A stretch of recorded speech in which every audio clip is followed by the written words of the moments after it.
I want you to think about your life right now, where you are. And I want you to think about what is the next greatest version of yourself. What does that look like? Often people, when I'm going places to speak, I hear them say, he's a legend. He's been around a long time. He's still here. He's a tough cookie. Somebody needs a positive message this morning. Somebody needs to hear what I'm about to share this morning. I'm just here because of His grace and mercy. Yes, I am. Yes, I am. Somebody asked me, like, E.T., come on, man. I think it's a bit much that you said the Nobel Peace Prize. Let me say this to you guys. Let me tell you why I said Nobel Peace Prize. Because I said a 4-year degree and I got it. I said a master's and I got it.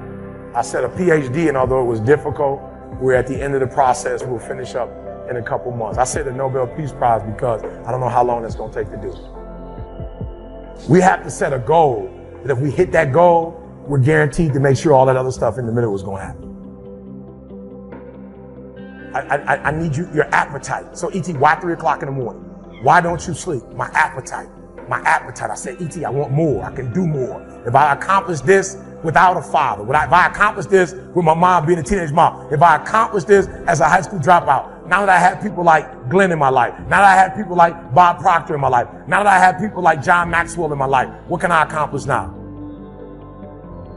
I want you to think about more than just what you're going to do financially, more than what you're going to do in this industry in the next 3 years, right? More than that, I ask you the question, what's your appetite? What are you going to do that will ensure that when the alarm clock goes off, that you are already up 10, 20 minutes before your alarm clock goes off? Why? You've heard me say it before. No alarm clock needed. My passion wakes me up.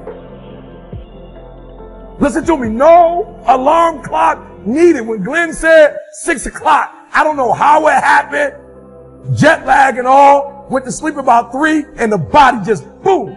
5:40 woke me up. Hey guys, time to get up. We got to go to the lobby at 6 o'clock. 9 o'clock a.m. call. 11 o'clock our time. I don't know what happened, but boom. 5 minutes before 11, the body woke me up. No alarm. I haven't used an alarm clock in over 20 years. What is it? Internally, Eric, I want to be successful. I want to execute. I want to make all my dreams become a reality. I want to do everything I said I'm going to do. So my appetite increases. It gets stronger every year. I want more every year. I want to do more every year. I want to help more every year. I want to be bolder. I want to be better. I want to be stronger every single year. Every single year, your appetite should go up. You should never get settled. You should never get settled. You should never get content. Every single year. When you get content, when you settle, somebody's chasing you, somebody's coming from behind, and somebody's trying to take your spot. And so every single day when you wake up, you got to set new goals, new benchmarks. You got to raise it higher and higher and higher so you can make your dreams become a reality. Well, some of y'all, you delusional. I just need you to do me a favor. When you are delusional, you can never get the outcomes you want because the premise in which you're operating from is a lie. So you got to work from truth. And some of us don't want to deal with truth because it's so difficult. E.T., you dropped out of school. E.T., you grew up in a certain community. In order for you to be able to do what you need to do like a Tony Robbins, there's some things that you don't have in your arsenal that if you can just admit you don't have it in your arsenal, then you can go get it. But until you admit that you don't have it, you'll never be able to do it. So I need you to do me a huge favor. I just need you to be real. And the reason why a lot of y'all don't want to be real, because some of you would rather be in a lie and at least have a lie than not have anything at all. You already know the reality about that relationship. You already know that job, your boss ain't about to cash you out. You're just scared to quit and start your own business because you don't know if you're going to do well or not. You know you shouldn't. Come on, be honest. You know you still shouldn't be at that job right now. You still shouldn't be at that job, but you're delusional.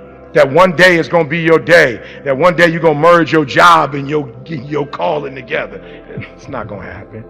You're going to have to just leave. Right? Was that the last one, son? Oh, the dream will destroy you. Right? Let it.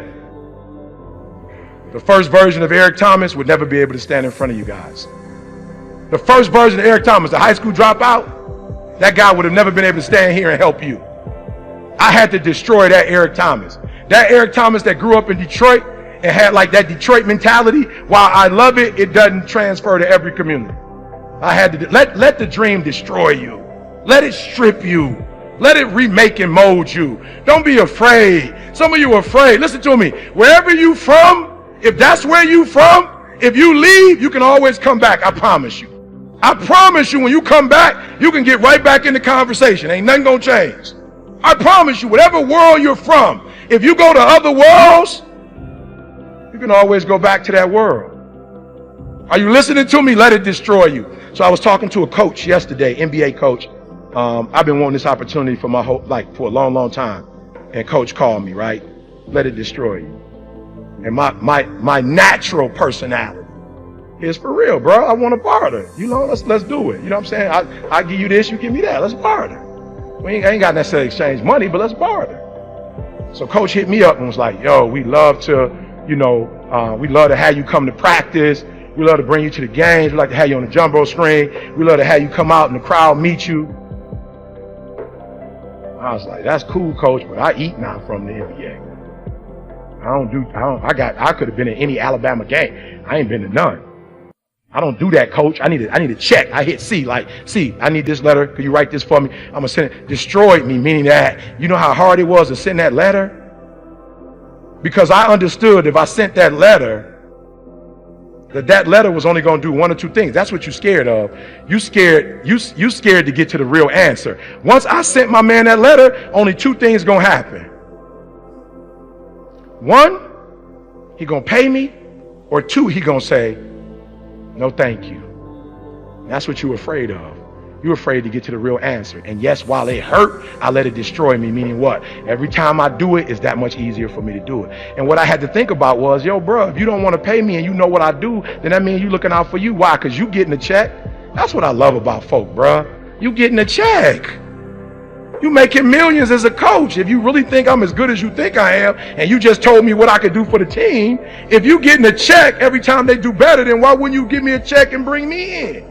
So really you showing your hand. What you really telling me is you don't really value me, because if you really value me, you cut the check. But what you tell me is I have to talk to front office. You ain't got to talk to front office. I want you to write this down. Be thankful.